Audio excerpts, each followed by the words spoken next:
여러분 안녕하세요. 오랜만에 우리 코로나 시국대 이후로 태풍으로 인해서 원격 수업을 정말 오랜만에 이렇게 하게 되었습니다. 그래서 이 교과서 150페이지에서 152페이지까지의 진도를 오늘 나갈 계획인데요.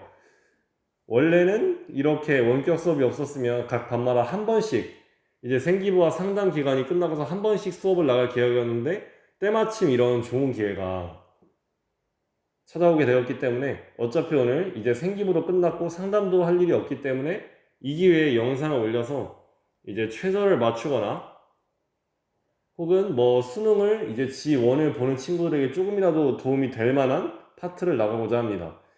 일단 이번 시간에 한 번의 진도에 의해서 나중에 이 수행평가 쪽지 시험을 보게 될 텐데 그 쪽지 시험의 범위도 여기다.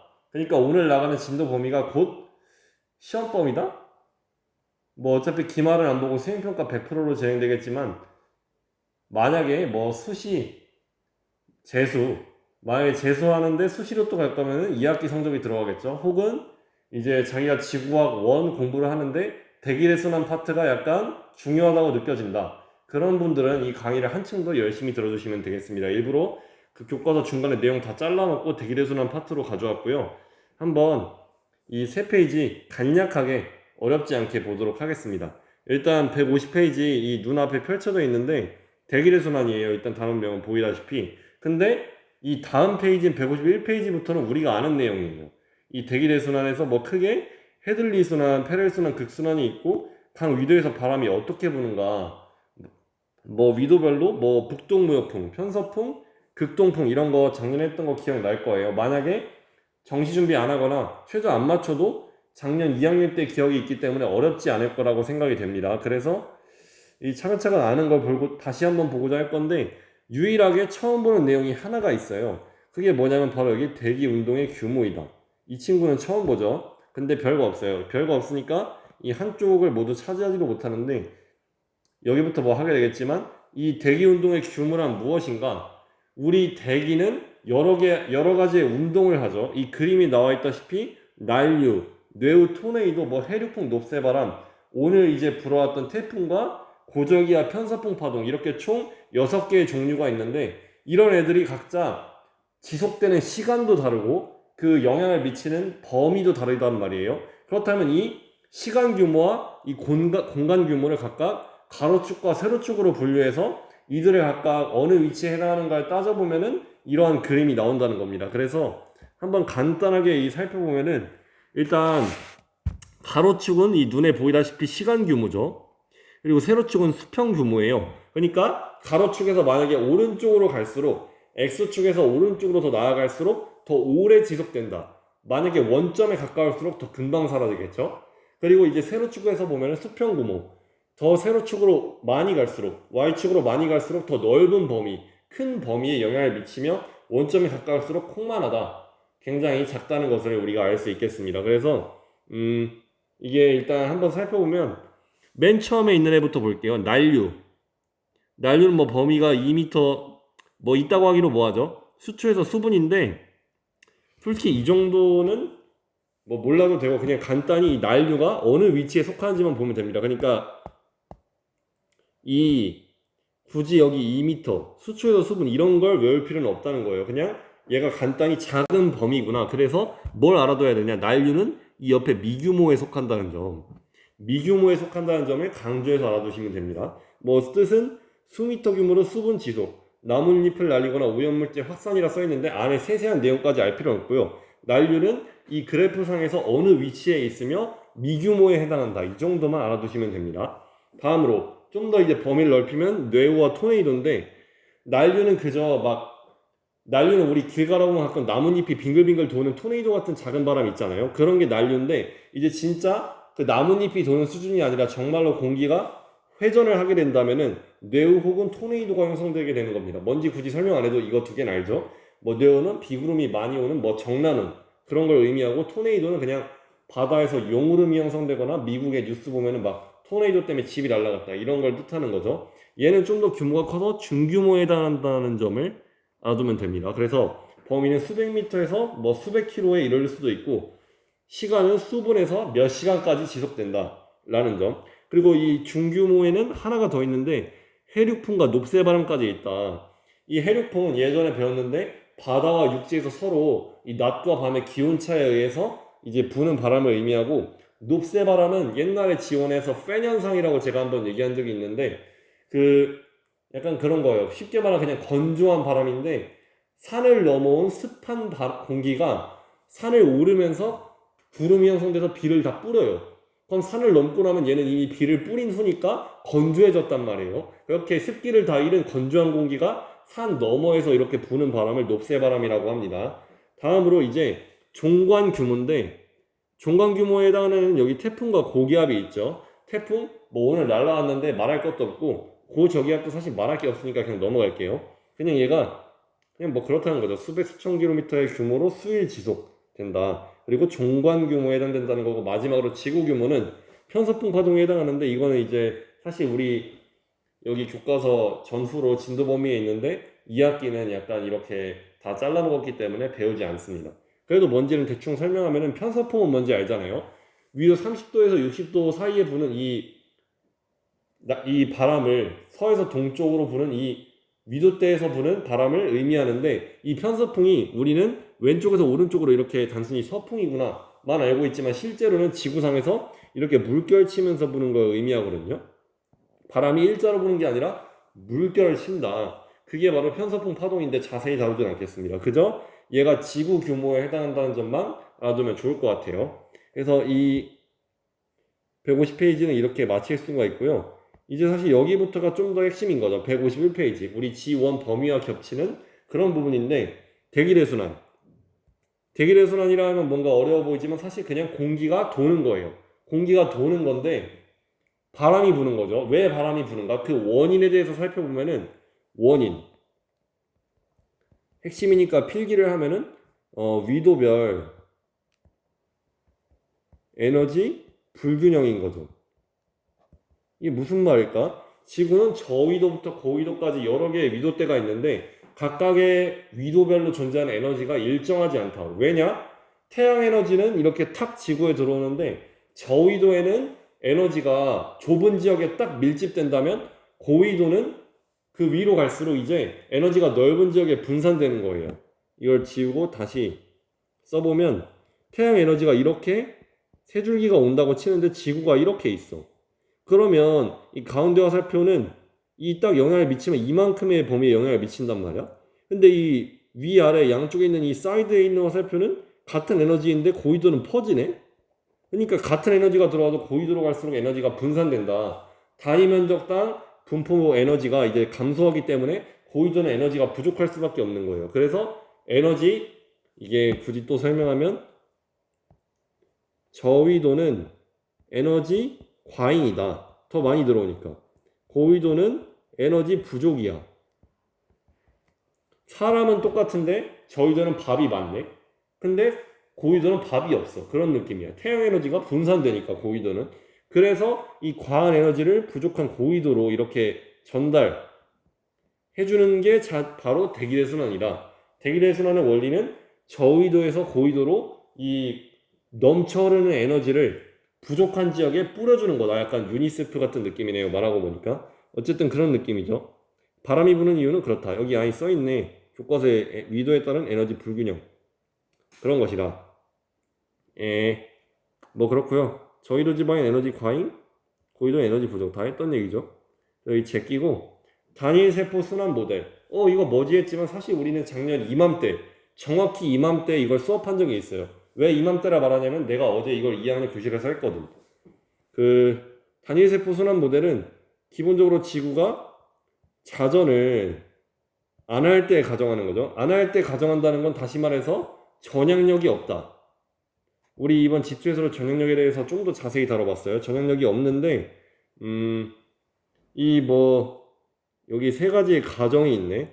이 헤들리라는 사람이 제안했다는데 솔직히 알 바가 아니고, 지구는 자전하지 않는다. 전향력이 없다. 이거가 사실 핵심이죠. 뭐 여기 다른 것도 있지만 솔직히 몰라도 돼요. 진지하게 몰라도 됩니다. 이게 핵심이니까. 자전이 안 하는 지구는 대기의 순환이 어떻게 나타날까? 여기 나와 있죠.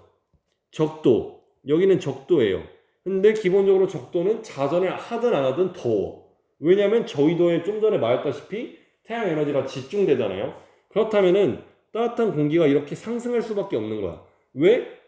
공기의 온도가 올라가면은 이제 밀도가 부피가 커지면서 얘가 팽창하잖아. 단열 팽창을 해서 밀도가 작아질 수밖에 없는 거야. 밀도가 작아지면 얘는 상승하겠지. 상승하는 것 자체가 상승 기류다.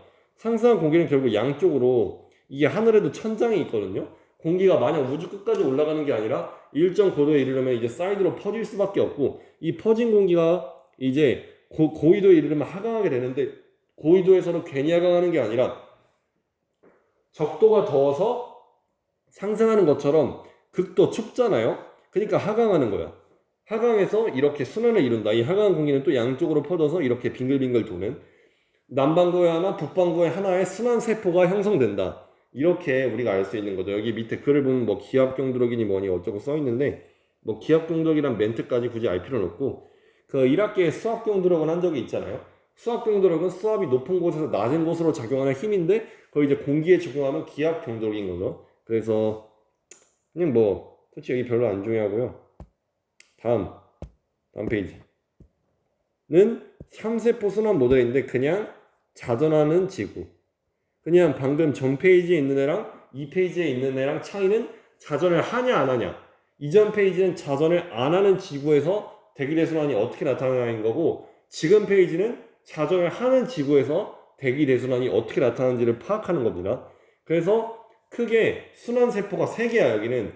그래서 헤들리, 페렐, 극순환 이렇게 3가지가 있는데 이게 좀 그림이 일단 나와 있거든요. 내가 사실 대면 수업을 했으면 이걸 칠판에 그려서 좀 더 크게 할 텐데 일단 이 그림을 활용해 보면은 적도가 있잖아요. 지구가 자전을 해서 전향력이 작용하는데 혹시 기억 안 날까봐 한 번 더 설명하면 전향력은 이 북반구와 남반구에서 각각 다르게 작용하죠. 북반구에서는 물체의 운동 방향이 이렇게 나타나면은 거기에 오른쪽 90도로 이렇게 휘는 거야.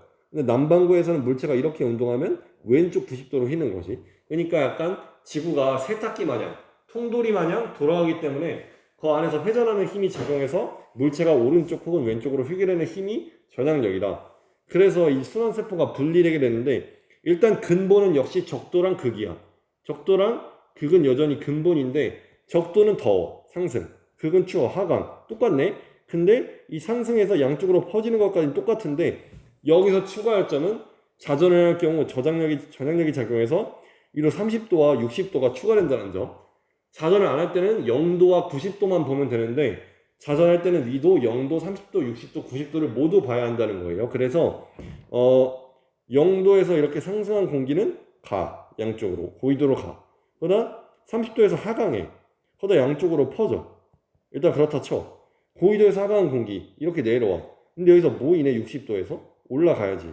그럼 얘도 양쪽으로 퍼지면서 이런 순환세포가 완성되는 정말 쉬운 절차가 이루어진다. 그래서 그런 게 있죠. 적도는 열대 수렴대라고도 불린다는 거 작년에 했을 텐데 기억이 나나 모르겠네. 열대 수렴대 혹은 적도 저압대다. 알아서 잘 필기하세요. 0도는 적도 저압대고 위로 30도를 부르는 이름은 공기가 아래로 내려오잖아. 하강기류잖아. 이 옆에도 그림이 있어요. 그래서 여기는 아열대야 일단. 아열대 고압대고 위로 60도는 무엇인가? 여기는 상승했잖아. 여기 이름 있네. 한대 전선대예요.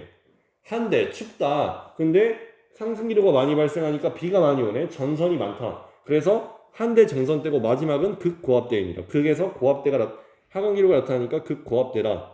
라는 걸 알 수 있고 그럼 여기서 끝났나요? 그게 아니지. 세 개의 순환세포의 이름은 각각 헤들리, 페렐, 극순환이다. 그리고 이 세 친구 중에 헤들리와 극순환이 직접순환이고 얘는 간접순환이라는 점. 직접순환은 열적순환이라고도 하는데 열이 있잖아요. 히트, 열인데 왜 이 헤들리와 극순환이 열적순환에 해당하냐면은 적도랑 극이 있잖아요. 적도는 덥고 극은 추워. 그러니까 덥거나 춥거나 열이 있거나 없거나 해서 순환이 발생하는 거야. 그래서 적도랑 극이 포함되어 있는 헤들리랑 극순환은 직접순환인데 페렐순환은 아무것도 아니잖아요. 그냥 중간에 껴서 얘는 그냥 꼽살이 낀 거야. 그냥 빙글빙글 도는 거지. 그렇기 때문에 혈액순환은 간접순환이다 라는 거와 하나 더 하면 마지막으로 얘를 옆에서 보면은 이 모양이 맞지만 얘를 위에서 본 거, 이거 작년에도 했던 거라 잘할 수 있을 거라 생각하는데 얘를 만약 위에서 보면은 이거 기억날 거예요. 0, 30, 60, 30, 60. 위는 북반구고 아래는 남반구입니다. 위에서 본 지구예요. 좀 전 지구는 옆에서 본 지구면 이건 위에서 본 지구인데 지상을 보는 거야. 지상의 바람. 그러니까 이 밑에 교과서에 그 그림 있잖아요. 그 그림에서 헤들리 순환, 페레순환, 극순환이 빙글빙글 도는 게 옆모습으로 보이는데 상공 말고 하늘 말고 지상에 있는 바람만 보는 겁니다. 지상에 있는 바람 보니까 0도에서 30도 사이에서는 어떻게 되지? 고위도에서 저위도로 바람이 내려오네. 와, 북풍이구나. 그럼 이 0에서 30도는 북풍으로 이렇게 해야 하나? 이게 아니라 전역력에 의해서 이제 오른쪽으로 휘는 거니까 이렇게 되는 거죠. 마찬가지로 30도에서 60도 사이에서도 이렇게 위로 올라가는 게 아니라 이렇게 오른쪽으로 휘는 겁니다. 그래서 이 친구 이름은 편서풍. 이 친구는 북동무역풍. 교과서에 없나? 없으니까 쓸게요. 편서풍. 여기는 북동무역풍. 그리고 이 극지역에서는 이렇게 극에서 이렇게 내려온 공기가 북동풍과 똑같이 생겨서 내려오기 때문에 극동풍이란다. 그리고 적도를 기준으로 북반구와 남반구는 데칼코만이기 때문에 그대로 반대로 데칼코마니로 이렇게 그려주시면 아니죠. 데칼코마니로 그려주시면 됩니다. 여기 극동풍도 있는데 그래서 이 친구 편서풍, 이 친구 극동풍인데 얘만 이름이 달라. 남동무역풍이야. 왜냐? 남동 쪽에서 불어오니까 남동무역풍인 거지. 이 당연한 느낌. 이 느낌을 간직한 채로 이제 아마 수업 내용은 벌써 다 한 것 같아요. 정말 짤막하기 그지없는 영상인데 아마 대부분이 80%가 지운 내용이라 뭐 사실 다들 얼마나 잘 들어줄지 모르겠지만 들으면 확실히 도움은 될 거라고 생각을 합니다. 어쨌든 태풍 온다 해놓고 아침에 오니까 바람도 안 불고 딱히 비도 별로 오지도 않던데 휴교해서 뭐랄까 편안한 것 같고요. 꿀이라는 얘기죠 그냥 다들. 저는 영상을 찍어서 별로 꿀은 아니지만 어쨌든 다들 간만에 좋은 휴식 하시길 바랄게요.